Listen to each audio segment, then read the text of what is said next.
नमस्कार मंडळी, कशा आहात तुम्ही? तर जेजुरीचा व्हिडिओ तुमच्याबरोबर शेअर केलेलाच आहे. त्यातलाच एक पार्ट राहिलेला आहे, तो आज तुमच्याबरोबर शेअर करते. जेजुरीचं दर्शन झाल्याच्या नंतर आम्ही मोरगावच्या गणपतीला गेलो होतो. तर तोच व्हिडिओ आज मी तुमच्याबरोबर शेअर करत आहे. तर इथं आम्ही जेजुरीचं दर्शन घेतलं आणि मोरगावच्या गणपतीला आलो. तर वातावरण पावसाचंच झालेलं होतं भरपूर. तर गर्दी नव्हती बिलकुलही. चला म्हटलं जाता जाता दर्शन करून जाऊया. तर मंदिरात जातानाच आम्ही इथं फुलं, नारळ, हार, अगरबत्ती वगैरे घेतलं. एक ताटच घेतलं डायरेक्ट आणि मग दर्शनाला निघालो. पहिल्यांदा असं वाटलं की बिलकुलही गर्दी नाही आहे, म्हणून आम्ही पटकनी गेलो आणि चप्पल पायात नसल्यामुळं ना पाय भाजत होते खाली. पटापट मंदिरामध्ये पळत गेलो आम्ही. तर 2 लाईनीनं आम्हाला पूर्णपणे खाली दिसल्या. तर म्हटलं गर्दी नाही आहे, पण आहे ना पुढं चालत गेल्याच्या नंतर गर्दी होतीच. मग आम्ही लाईनीला उभं राहिलो. तर 1-1.5 तास आम्हाला लाईनीलाच लागले. फायनली दर्शनासाठी आम्ही आतमध्ये एंट्री केली. तर दर्शनासाठी एंट्री करताना ना इथं 2 मुलं बघा एकदम निरागस असे झोपले होते, जसं काही कोणी नाही. त्यांना बघून खूप वाईट वाटलं. मंदिरात हे आतमध्ये आल्याच्या नंतर आहे ना एकदम शिस्त पद्धतीने ना भाविक दर्शन घेत होते. बिलकुलही गर्दी नव्हती आणि आरडाओरडा नव्हता बिलकुल. चला चला चला पुढं असं नव्हतं. एकदम मोकळं आणि मनसुक्त आम्हाला दर्शन इथं भेटलं. बिलकुलही ढकलाढकली झाली नाही, जशी जेजुरीला आमच्याबरोबर झालं होतं. जेजुरीला ना दर्शनच नीट घेऊन दिलं नाही, फक्त धक्काबुक्की होत होती.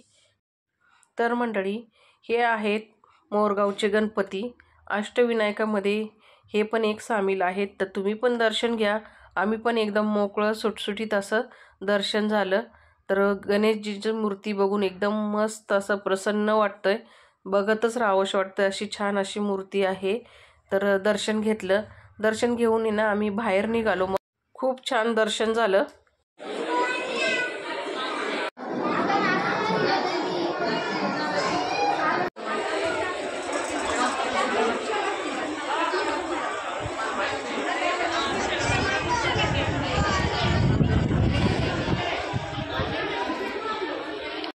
बाहेर आल्याच्या नंतर इथं प्रसाद घेतला.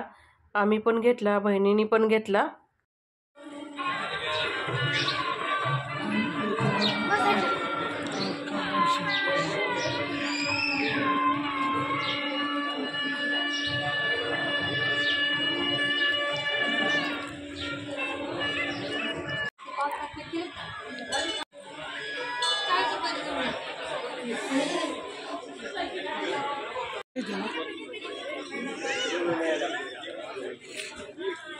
आता फक्त खरेदी राहिली होती.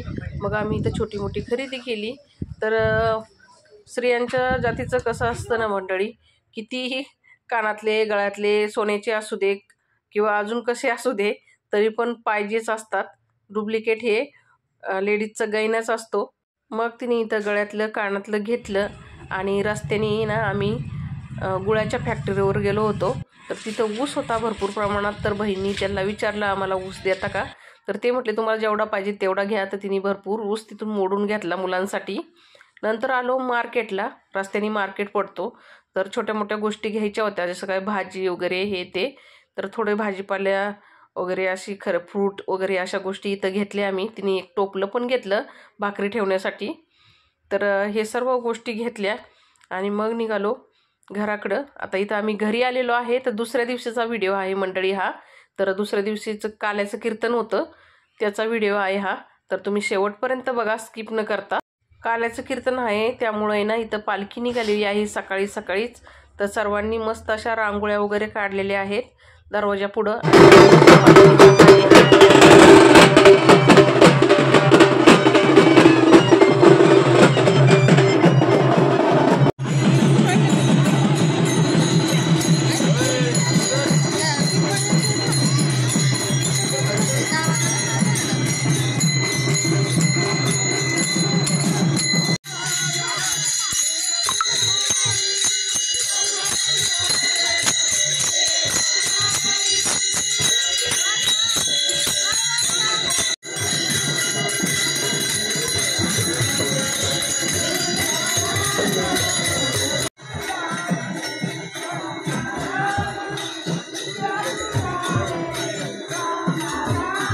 दादा बस बस बनायच्यात.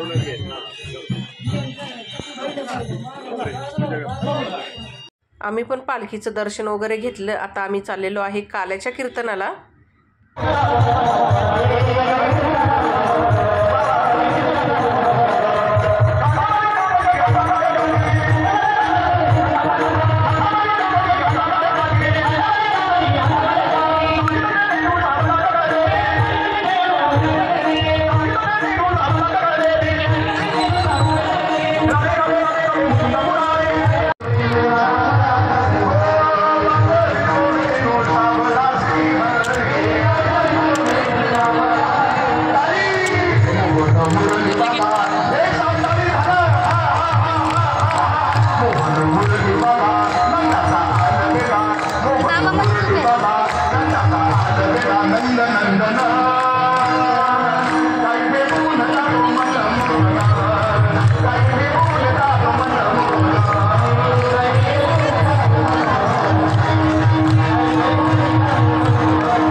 भरपूर पब्लिक आलं होतं महाप्रसादासाठी, काल्याच्या कीर्तनासाठी.